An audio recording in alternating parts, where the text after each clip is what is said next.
I want to take us back in time before we think about uncertain times, or maybe you'll realise why.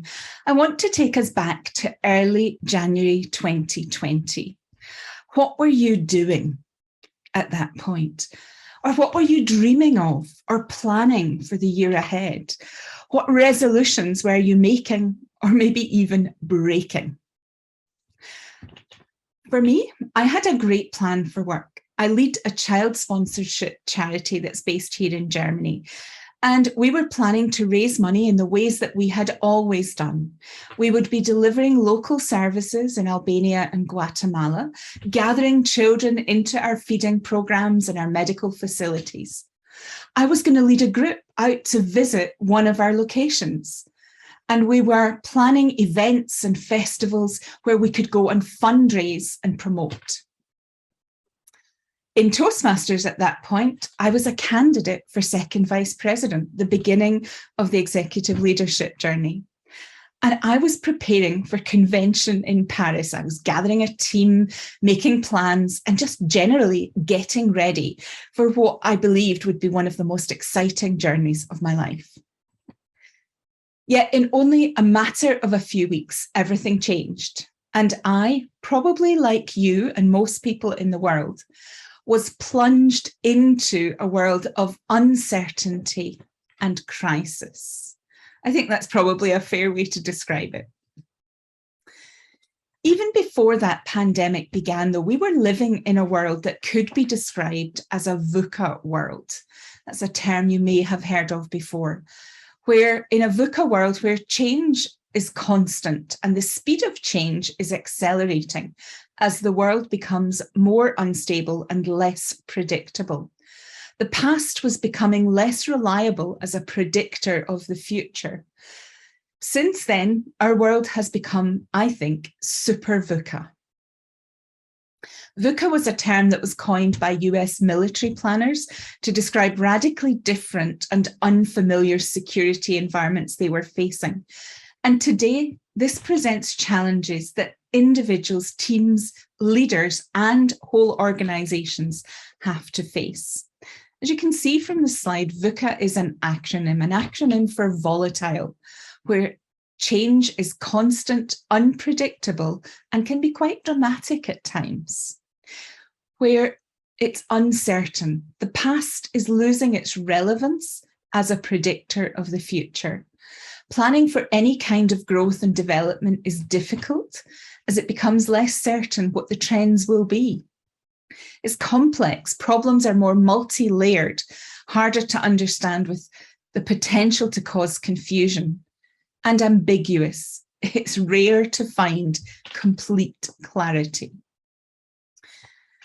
The pandemic, though, as I say, I think we've moved into super VUCA and beyond VUCA. And there are now people who are talking about our world being a banny world, which is for me just an exacerbation of VUCA. And it's really being used more in the business world than in the military world as VUCA began. And the B is for brittle. If something is brittle, it's frail, it's easily broken, and you cannot rely on it. It may break down quite easily. Something that may seem to work well on the surface can be on the verge of breaking down and you don't see it. That's what brittle means until you strike that fatal blow. So our former benchmarks are no longer reliable in all of that. And that's a challenge for us in Toastmasters as well as the rest of the world when we look at performance data, because they don't relate to standard conditions. So if we think about how many people come to convention, what is our trend? What is our pattern? Well, we don't really know. The last time we had a fully only in-person convention was 2019, 3.5 years ago, almost 3.5 years ago was the last time. And the data we have are for two very different online experiences. And then we have our hybrid convention this year. So what's going to happen next year? What are we building on as we think about that? It's very difficult to rely on data at the moment in any business where the trend data is more than 3 years old. Uncertainty has moved towards anxiety. And this is a big issue and a concern in many organizations, because this is like an escalation of just being uncertain. And I think some of that anxiety came about when people had to change their ways of working, especially things like home working or being in lockdown, facing unemployment, or just really not sure what tomorrow is even going to look like. It's also for people, think about people in your club who were not tech savvy. They moved very quickly from help, I know how this all works, to, oh, not sure what we're doing next meeting. Oh, Zoom, maybe. How do I connect? How do I mentor people in this environment? How do I give feedback in this environment? How do I be part of a contest? And those things were enormously stressful in clubs, and for many, many members, extremely anxiety bringing. The N of BANI is for non-linear. It is impossible really to predict what will happen. When things are not linear, it's hard to make decisions with any certainty if there is no trend. Small decisions can have disproportionate impacts for good or for not so much good. Former benchmarks, as I say, were no longer reliable for us. And then think about the generation of members who have never been to an on-site meeting ever. We used to have a small number, now we have many more.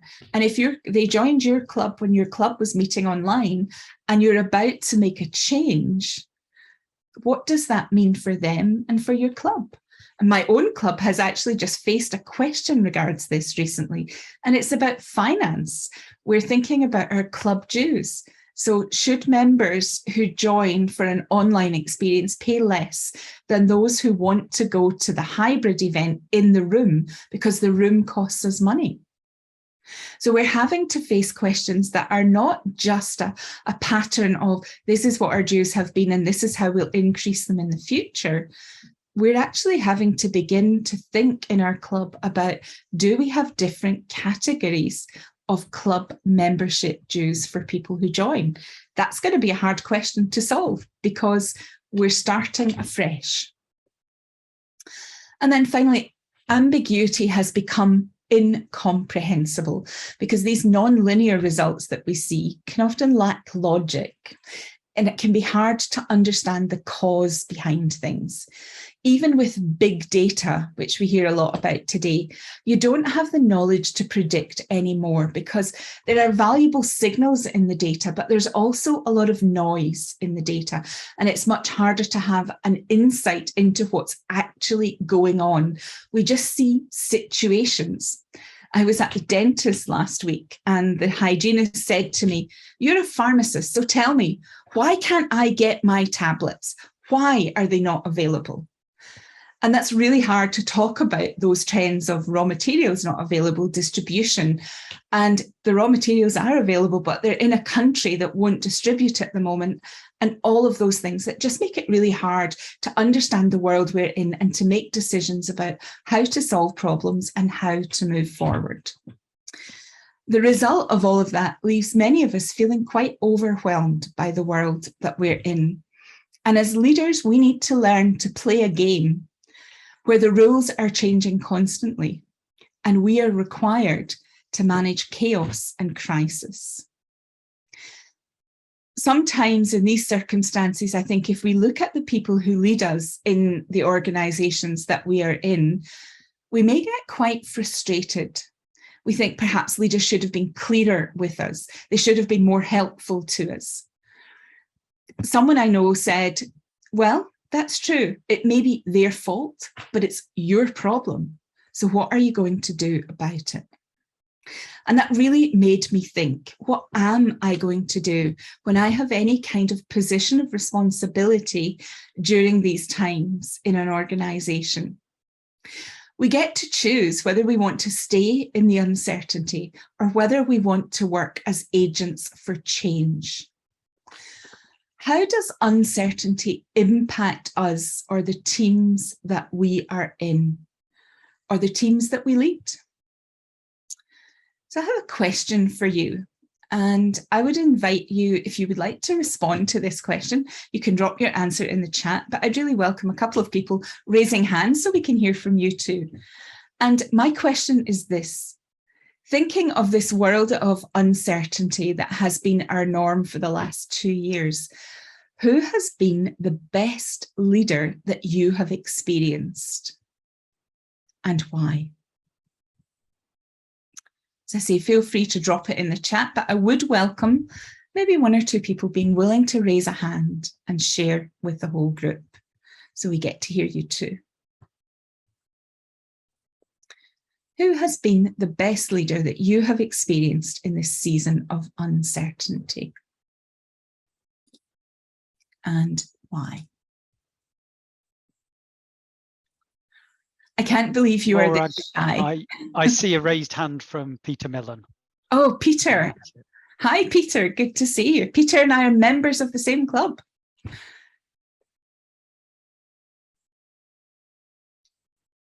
Peter, please. Yeah, please I'm so sorry. So sorry to waste people's time. Morag, good to see you too. I'm going to give an answer that I suspect many other people will give as well, and that's Volodymyr Zelensky. And it's because he knows his message. He's very clear. He's unambiguous. Thank you for that. And think about that why. Very clear, unambiguous. We might talk about a little bit about that later. Who else do we have that would be willing to share in these last season? Elizabeth Jordan, I see your hand, and Elizabeth Nosted afterwards. Okay, I'm actually going to choose the president of my home club in Toastmasters. And the reason why I think we were able, faced with certainty with the COVID, we're able to change within, I think, a couple of weeks from meeting to being on Zoom. And not only did we go on Zoom, then we got on Zoom, we tried to replicate what we did in the room. That didn't work very well. So we then changed, and we constantly change until I think we now have what is a brilliant online meeting. But that took a lot of learning, and we had to learn quickly and with uncertainty. So I'm going to go for my club leadership. Thank you. I hope they know that you value their leadership too. Elizabeth Nosted. Thank you, Madam International President-elect. What I recognize is some of the qualities in a manager that I have at work. And what I picked up upon is that he was acknowledging the changes that we were all going through. So he wasn't avoiding them. He was saying, hey, just like some of the ones that you mentioned. And then he became far more sensitive than he had been earlier to what team members were going through. And our team meetings became something different, where there was a check-in at the start of each meeting to see how everybody was feeling. And this made a difference in how we worked together, and how we adapted to him, because he became more sensitive. That's what I'll say for now. Thank you for that, Elizabeth. And that's probably something we will come back to. I see Tom Flynn has dropped into the chat. It's very difficult to say, he says, but what sets these leaders apart is their enlightening approach to problem solving. So what I take from that is perhaps a different way of doing things. I listened, I'll just share a very short story here with you. I listened to one of the leaders from Bosch speaking recently, and he was talking about a very different approach to problem solving. He thought, as the great leader, when people brought a problem on his team, that his responsibility was to go and ask everyone, what do you think about this? What do you think about this? And he would do that. And then eventually, because he thought it's so important that we don't rush to a decision in these times, that we take our time and we listen to everyone. And then eventually one of his team came to him and she said, it's been 2 weeks since I asked you that question. Do you have an answer for me yet? And he suddenly realized that in his desire to include everybody, he was actually disadvantaging one of his key team members who had a problem that needs solved. And okay, she wasn't looking for an instant answer, but it would take time. She knew that, but this was just too long. And so he then changed his way of working and said, if you send me a question that says, can I do this? I'm thinking of this way of solving my problem. If you did not hear from him within 48 hours, the answer was yes.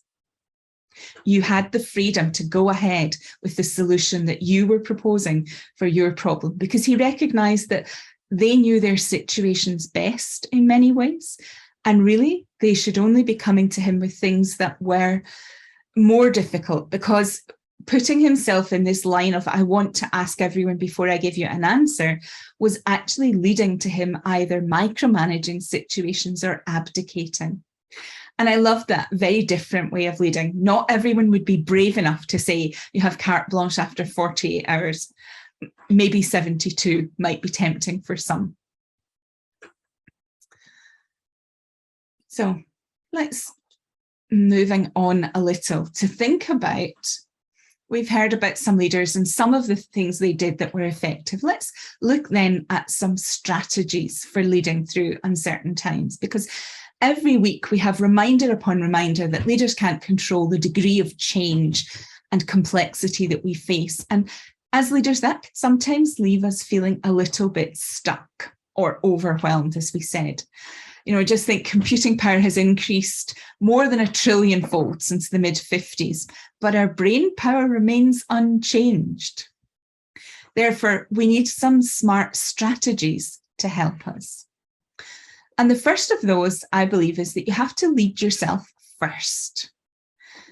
It's a bit like the announcement in the aircraft of put on your own oxygen mask before helping other people. That's what I think this is a little bit like. And there are many, many dimensions to leading yourself, and I've just put together 6 of them for us here today. The first of those is to get comfortable with being uncomfortable. As a candidate for second vice president back in 2020, I was in a world that was changing. I thought we were going to Paris. I thought I needed a team there. I thought. I just didn't know. And in the end, a group of my teammates got together. We put them together as what we called the known unknown group. And it was their job to think about, what do we actually know? And what do we not know? And what is the likelihood of the outcomes of the things we don't know? So that we could actually plan with some degree, minimal degree of certainty, that of how we could go forward. I also think back to when we were reforming District 59 and 95 to make the 6 districts that are in continental Europe today. And I worked with someone who at that time was in the EU at the very beginning. And he said to me, when you start this process, Morag, there's a question you have to answer. And it's this: is there only one perfect solution? Or are there a range of good options from which you will choose? And he said, if there is only one perfect solution, then you will keep going forever trying to find it. That was such sage advice from him, because we are so often conditioned to this idea of finding a single correct answer. And our brains often perceive uncertainty as a risk or a threat. So it's normal to feel stressed when we have unfamiliar situations or multiple choices. And that's especially true if you're used to being a high achiever in your world, and suddenly you have this need to choose in a way, and it's not obvious, and there's not just one answer. It can, for some people, can be a real barrier to learning, to their future growth, and ultimately to their performance. So we need to acknowledge and embrace the discomfort that comes as part of the learning process, and shift our mind from being a know-it-all to a learn-it-all. Takes tremendous pressure off us when we're able to say, I don't know, but let us find out. Secondly, we need to distinguish between complicated and complex. So tax law is complicated, but a complex challenge may be something that has interdependent elements, some of which we may know, some of which we may not. and they change over time, and you shift one and another bit shift. And if you were to pull it apart in the way you might pull apart tax law, you could end up missing something significant. So be sure that the problem you're looking at is it complicated or is it complex?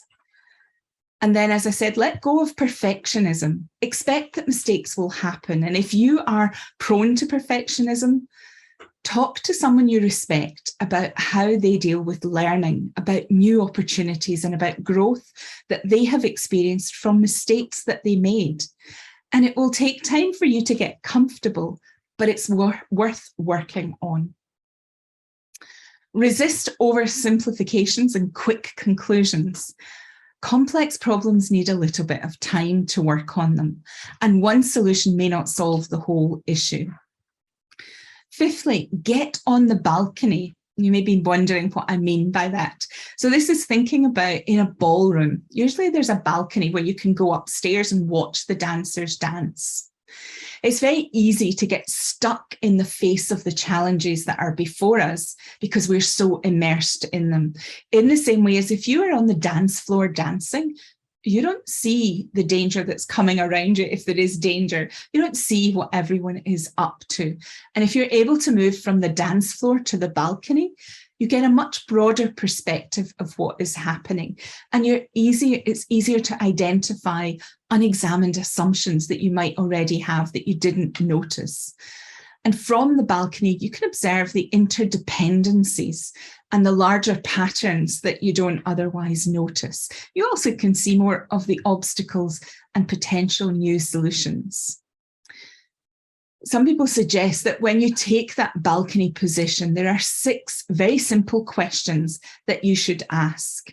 And that is to think, in the situation that you're looking at, if our vision were to be tweet-sized, something short, what would it say?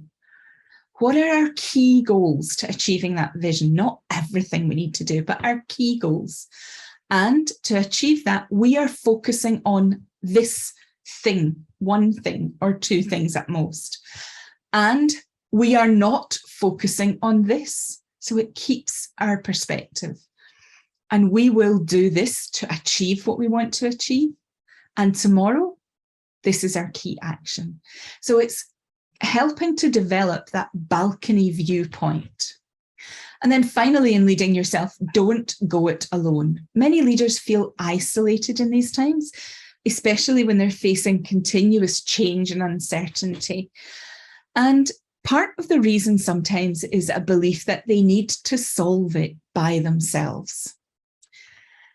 And as the complexity and volume of work increases, our natural tendency is to say we have to put in more effort, we have to focus more. That's often effective with short-term challenges where the solutions are easier to find. But if you are facing a complex challenge with lots of interdependencies and multiple issues, it is unlikely that just working harder with more focus is actually going to solve your problem. This is where you need to be intentional in reaching out to your network and going beyond for insight and perspective. Who has dealt with this? Who knows things? Who can help me ask good questions? I love that. That was something I remember as a very young leader wanting. I want to be able to ask good questions. And I had a mentor, and that was very good at asking questions. And he was key for me in so many situations.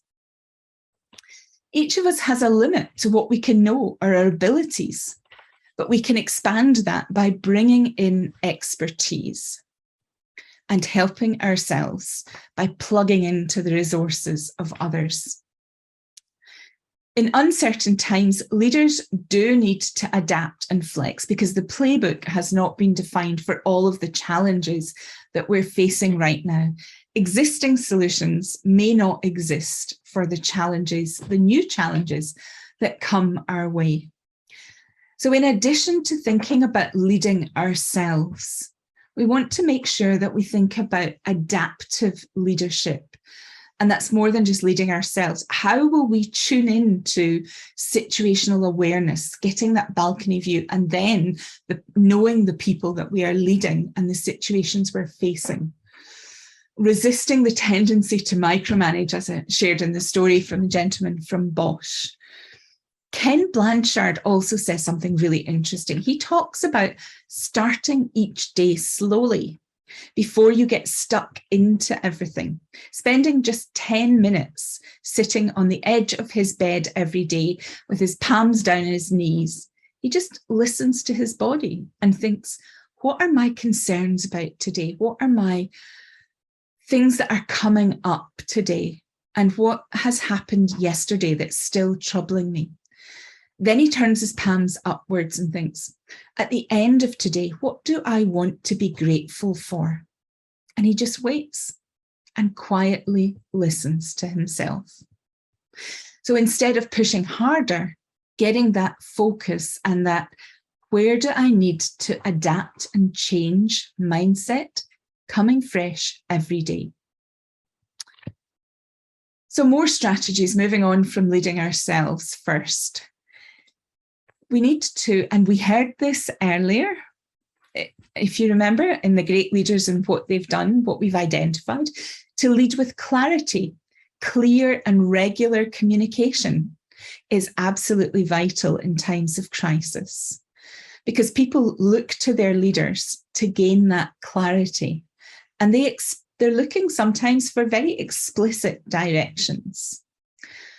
As a leader, we want to be able to communicate with transparency and frequency, sharing what we know and what we don't know, sharing the good and the bad news, not hiding things, but communicating honestly on what we're doing as a leader, the impact of the crisis on the company's results. Open and honest communication will build trust and will reduce uncertainty. There is no one-size-fits-all communication approach. It's like the adaptive leadership thing. We need to think about who are we communicating with. So if I think back to the charity that I'm leading and think back to over pandemic times, we had to very rapidly change our programs. We couldn't gather children together and feed them, and nor could we gather our staff together to do things. So we had to work in a different way. Therefore, we needed to think about what is the messaging for our teams in the countries where we support? What is the messaging for teams where I am here in Germany, in the UK, in Canada, in the US, in New Zealand? What is the messaging to our sponsors? I think we probably did quite a good job of that, because we actually saw people increase what they were giving and sponsor more, because they saw the need and they saw that we were working in a different way and they were willing to support that. Also, we want to be close. That's part of being clarity, is being close to the people that you lead and creating opportunities for them to connect. We heard earlier about check-ins in teams. That's important. Even yet is important, because people are still not back to the way things were. If we ever go back to the way things were, the way we are in all of this with uncertainty, it's good to create space where people can come and ask questions and talk about things.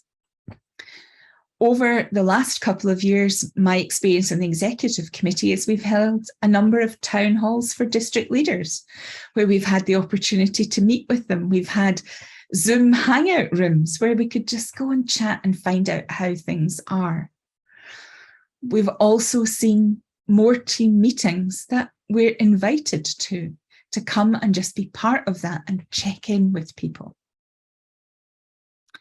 We also want to lead with values and flexibility. In uncertain times, we're navigating an environment or a context that can be shifting, sometimes on a daily basis. And our core values and principles will act as our North Star to guide decision-making despite the uncertainty. In Toastmasters, our purpose, I won't ask you, is to make effective oral communication a worldwide reality. We have our club and our district missions that direct us towards that purpose, but exactly how we deliver those is up to us, so long as they build on our core values. It's up to us to be flexible as we deliver them. And when we lead with values, it encourages us to act authentically, and to act with courage. We also, another good strategy, an effective strategy, I think, is to lead with empathy and humility. Empathy, not sympathy. In a crisis, if you lead from a place of sympathy, and that's where someone who has a problem comes to you and you emotionally take it as your, oh no, I'm so sorry, and let me help you with that. That looks really good, but after 10, 11 people hear about that and they come and they bring their problems, you are exhausted and you have no energy for the next problem.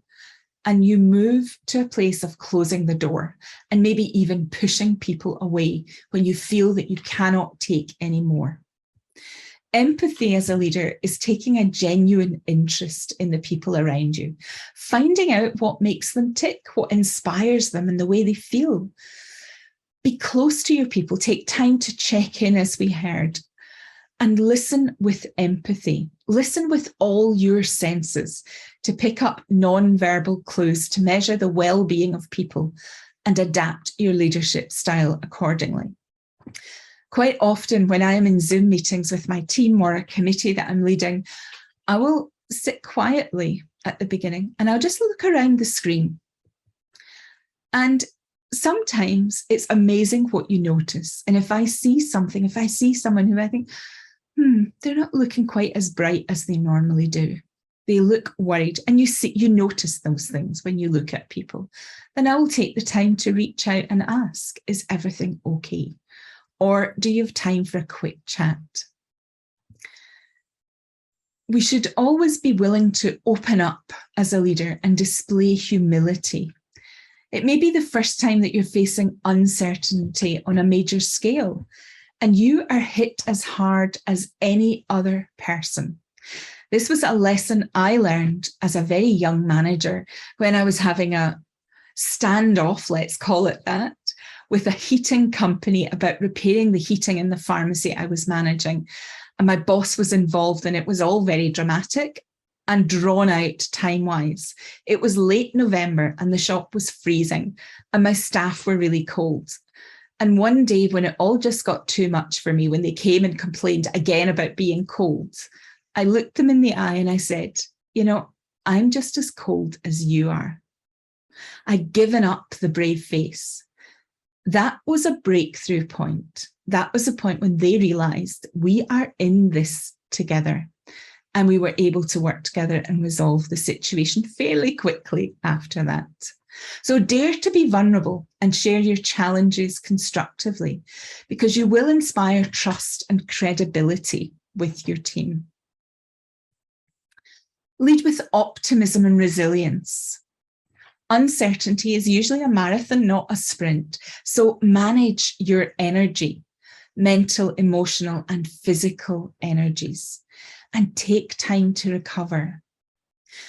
Also remember, you're allowed to have fun even when things are difficult. Create positive moments and give yourself permission to laugh, because it's a huge release for all of us. Be optimistic. No one's asking you to be unrealistic, but believe in positive outcomes and in your capacity to succeed. All challenging times will bring learnings and opportunities. Focus on those. What am I learning through this experience? What opportunity might this create for me? Your positive mind will boost your performance, your productivity, and your creativity.